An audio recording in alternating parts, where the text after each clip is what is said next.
15 seconds. T-minus 10, 9, 8, 7, 6, 5, 4, 3, 2, 1. Ignition, engines full power, and liftoff. Go SpaceX, go Falcon, go CRS. Vehicles pushing downrange. And we have liftoff.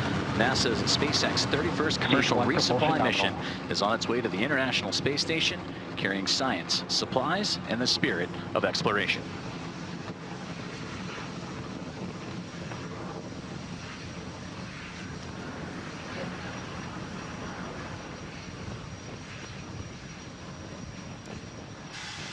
Now, during ascent, we will tilt or gimbal the engines, guiding the rocket into what we call a gravity turn. Now, during this turn, the vehicle is flying both up and horizontally away from the launch pad. The rocket Power telemetry nominal. typically needs to go 17,500 miles per hour horizontally in order Falcon 9 is supersonic. avoid getting pulled back down to Earth. You just heard that call out that Falcon 9 is supersonic. And shortly, we'll be throttling the engines back in preparation for max Q. Max Q. There's that call up for max Q. That's the maximum aerodynamic pressure that the vehicle will see during ascent. And coming up shortly, we will have a few events in quick succession, starting with main engine cutoff, followed by stage separation, Stage 2 engine chill.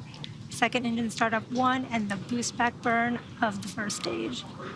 You just heard the call out for the second stage engine chill, starting in preparation for that engine startup. We are just about 30 seconds away from main engine cutoff, where the 9 Merlin 1B engines on the first stage will shut down.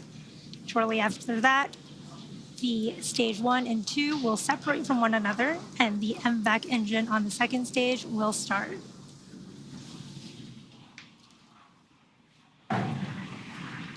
Second engine start 1 is when we ignite that single Merlin vacuum engine of the second stage. Shortly after that, the boost back burn will start on the first stage.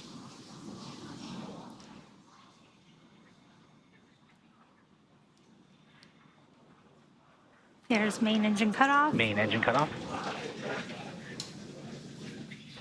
Stage separation confirmed. Stage separation. Stage 2 startup. Stage 1 boost back startup. And there you can see a beautiful view of the concurrent second stage engine start along with the start of that first stage boost back burn.